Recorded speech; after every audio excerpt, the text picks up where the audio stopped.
حاضرین، خانوادہ رسول کے قبرستان صحابہ کرام اور مسلم شخصیات جہاں پر مدفون ہے اس کا نام جنت البقیع ہے۔ یہ مسجد نبوی کے ساتھ واقع ہے۔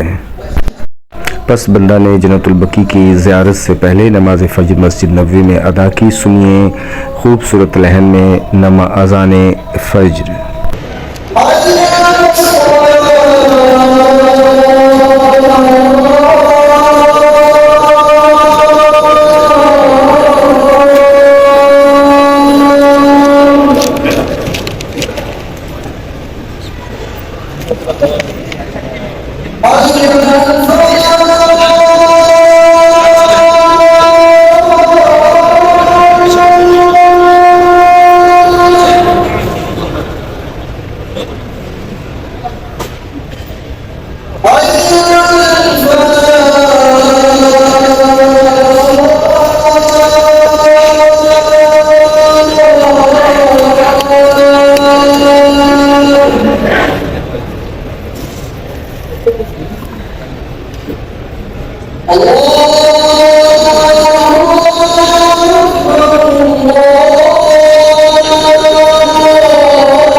قلبي له فاض شوقا إليه لست أرجو سوى شربة من يدي الصلاة عليه والسلام عليه للسماء ارتقى فأتى بالنقاء وغدا وجهه نيرا مشرقا كان من عفوه حين حان اللقاء قال فلتذهبوا أنتم الطلقاء مصطفى مصطفى منبع للصفا سيد جنت البقیع مدینہ منورہ میں موجود قبرستان ہے۔ یہاں اصحاب رسول، اہل بیت رسول اور کئی معزز شخصیات مدفون ہیں۔ بقیع اس جگہ کو کہتے ہیں جہاں جنگلی پیڑ پودے بہت پائے جاتے ہوں، اور چونکہ بقیع قبرستان کی جگہ میں پہلے جھاڑ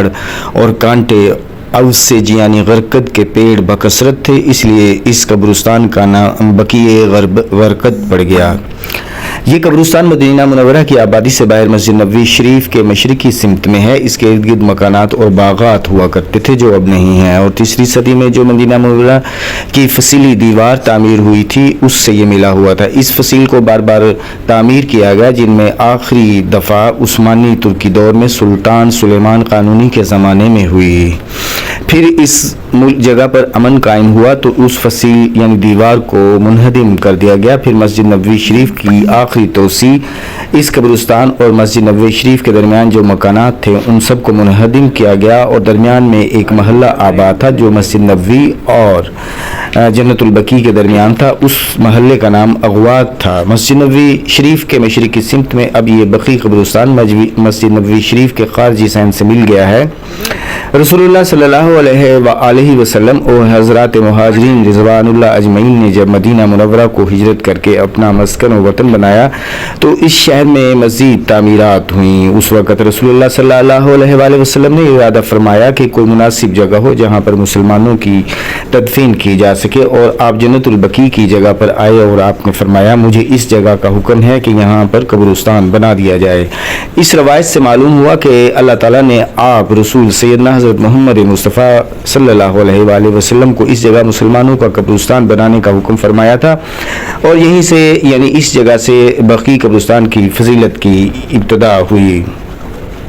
اس قبرستان جنت البقیع میں جہاں پر میں زیارت کر رہا ہوں، جگہ جگہ پر درج ہے کہ قبرستان میں سجدہ نہیں ہے، کسی بھی مرے ہوئے کے ساتھ اللہ تعالیٰ کو شریک نہیں کیا جا سکتا، اور بالخصوص اردو زبان میں کتب آویزہ ہیں۔ لگتا ہے کہ پاکستان کے لوگ جو ہیں ان کو یادداشت کے لیے یہاں پر کتبے جگہ جگہ پر اردو میں لکھ کر لگائے گئے ہیں۔ اس قبرستان میں تقریباً 10,000 صحابہ، 9 امہات المومنین، اولاد محمد، اہل بیت، اولیاء اللہ، صوفیہ علماء اور محدثین مدفون ہے۔ سب سے پہلے انصار مدینہ میں اسد بن زراح اور عثمان بن مظعون اس قبرستان میں دفن کیے گئے۔ جنت البقیع میں قبروں پر ایسے کتبے یا نشانات نہیں جن سے ابتدائی دفن شدہ شخصیات کا علم ہو سکے۔ کئی اہم شخصیات کی قبروں کی نشاندہی ہو چکی ہے اور وقت گزرنے کے بعد جب زیادہ قبریں ہو گئی تو بہت سے مزارات اور گنبد تعمیر کیے گئے جو پچھلی صدی تک باقی تھے۔ آل سعود نے یوم الہدم میں سب سنت و حدیث کو سامنے رکھ کر ختم کر دیے اور جنت البقیع کو بالکل پلین کروا دیا۔ جو معززین اور متبرک اور قابل احترام شخصیات یہاں پر دفن ہیں ان میں خاندان رسالت کی اولاد زینب بنت محمد، ام کلثوم بنت محمد، رقیہ بنت محمد اور فاطمہ زہرا ابراہیم بن محمد یہاں پر دفن کیے گئے۔ ازواج مطہرات میں حضرت عائشہ، سودا، حفصہ، زینب، ام سلمہ، جویریہ، ام حبیبہ، صفیہ بنت حی ابن خطب، ماریہ قبطیہ یہاں پر مدفون ہیں۔ اسی طرح سے میمونہ بن حارث صرف کے مقام پر خدیجہ بن خویلد مکہ میں دفن ہوئی۔ حضور کے رشتہ داروں میں حضرت حلیمہ سعدیہ جو آپ کی رضائی والدہ تھیں، عثمان بن عفان جو داماد رسول اور تیسرے خلیفہ راشد ہیں، حسن بن علی نواسہ رسول اور پانچویں خلیفہ راشد، عبداللہ بن عثمان نواسہ رسول، عباس بن عبد المطلب ام رسول، زین العابدین نواسہ رسول کے بیٹے، محمد باقر نواسہ رسول کے پوتے اور حضرت جعفر صادق نواسہ رسول کے پڑپوتے یہاں پر مدفون ہیں۔ صحابہ کرام میں یہاں پر عثمان بن مظعون، اسد بن زراح، عربی بن قریظ، فاطمہ بنت اسد، عبد الرحمن بن عوف، سعید بن زید، سعد بن معاذ، ابو سفیان بن حرب